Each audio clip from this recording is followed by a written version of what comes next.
Hi, I'm Chris, I'm a doctor from the UK, and I'm going to summarise Principles, Life and Work by Ray Dalio. Now every day you encounter a problem or some kind of thing that you need to think about, and what you can do is rely on principles so you don't need to think about these from scratch. There's a lot of wisdom in this book, things like maturity is the ability to reject good alternatives so that you can get even better ones.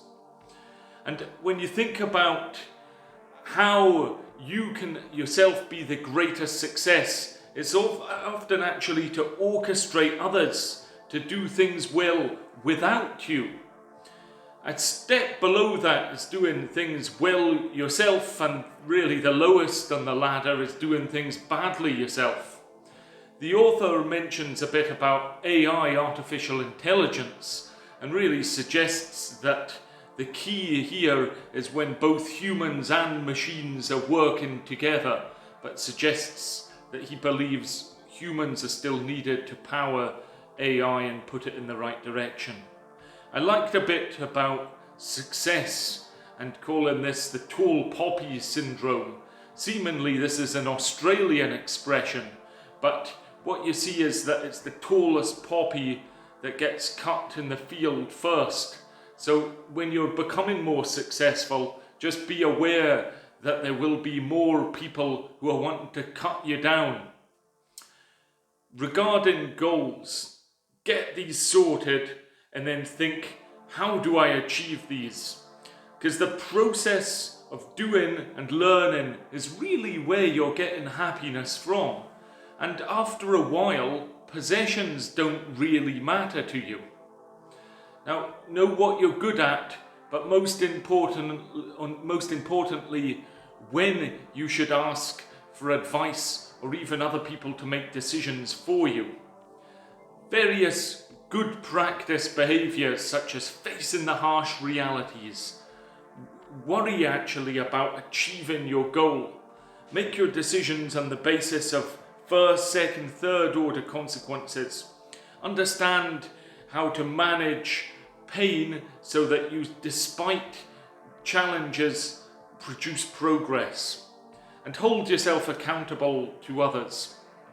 There's an important bit about distinguishing root causes and the actual potential immediate proximate cause. Now, a proximate cause could be from a lack of attention, somebody isn't performing as well as they usually do one day. But a root cause are where there is a systematic, often failure, or a process that could be improved. And being able to identify root causes is fundamentally important to get your organization functioning as best as it can be. Now, there is a huge amount of content here about actually designing, and remembering that designing precedes doing.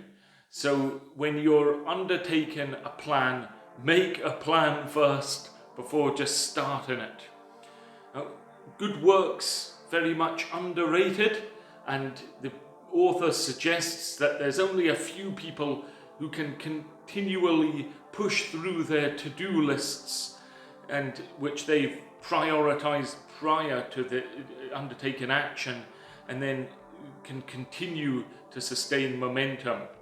So when you're thinking about to-do lists and things, let's have clear goals, identify and don't tolerate problems, diagnose problems at the root cause, design a plan, and push through to completion.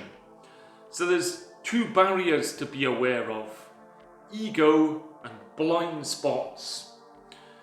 Overcome these with a radical open-mindedness. Now, when you're being open-minded, try and triangulate this by discussing the issues with other open-minded people to come to the best solution. See, closed-minded people often will have trouble thinking about two thoughts simultaneously, particularly if there's conflict and it doesn't fit with what they previously have thought about. the book mentions a lot about the concept of a shaper. These are people that can go from visualization to actualization, and suggests that he himself is a shaper, as was the late Steve Jobs. Now, shapers can both get the big picture and also hone down on the granular problems.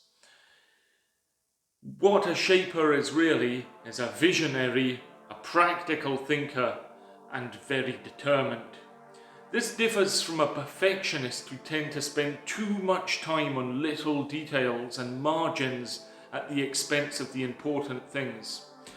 In a typical project, there's maybe 5 or 10 really important factors to consider when making a decision. That's the big picture, the by and large statement. And when somebody comes in and says, well, not always, just be aware, you're often going to be forced into the minutiae here. So there's often, almost always, potential exceptions to things, but very much so, if you can get the big principles in place, then a project would often function well. And this is very much going in and supporting the 80-20 principle. Now, when an organization develops, this tends to be from one independent thinker who's wanting to achieve the most, often an audacious goal or goals, and then it moves to groups of independent thinkers aiming to work together, but they don't always work together. So when there are disagreements and when there are things that plans need to be produced, this book suggests having really a decision-making framework written down in advance that people can fall back on. Now, with this independent framework, ideally people have collaborated and agreed to this before it is used. Only in rare exceptions would the framework get changed. And certainly the person who's managing the framework, you don't want them to sabotage it because of their own personal gain or a group that they're particularly fond of, and they could sabotage it. So they need to believe in this framework. And the ideal thing would have a framework that you maybe put down on paper and then put into a computer so it's there and it can help people. And really, you're wanting to try to get great triangulated decision making.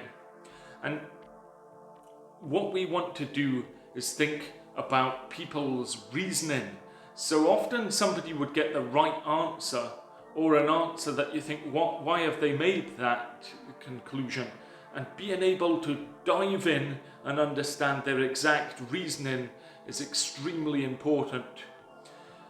If somebody, a bit of caution, does say, I think that just be skeptical of this, because most people are not very good at evaluating themselves. So somebody who's saying, I think that I am, just be aware. People are good at some things, and they're often perhaps good at several things, but in a team, you want a lot of different people working together.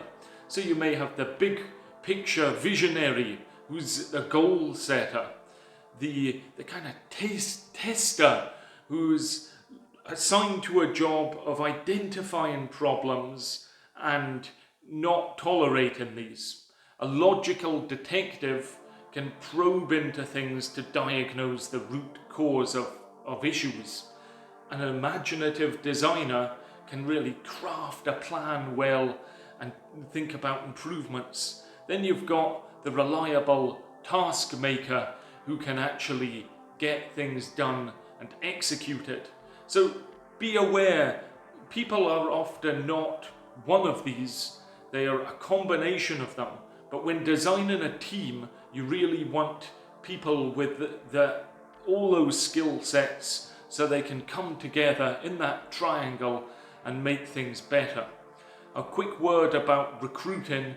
Be aware that we tend to employ people who are like ourselves. So try to get away from that and instead get people who are right for the role, or perhaps a different way who have different skill sets than you and the existing team, so that you can become better.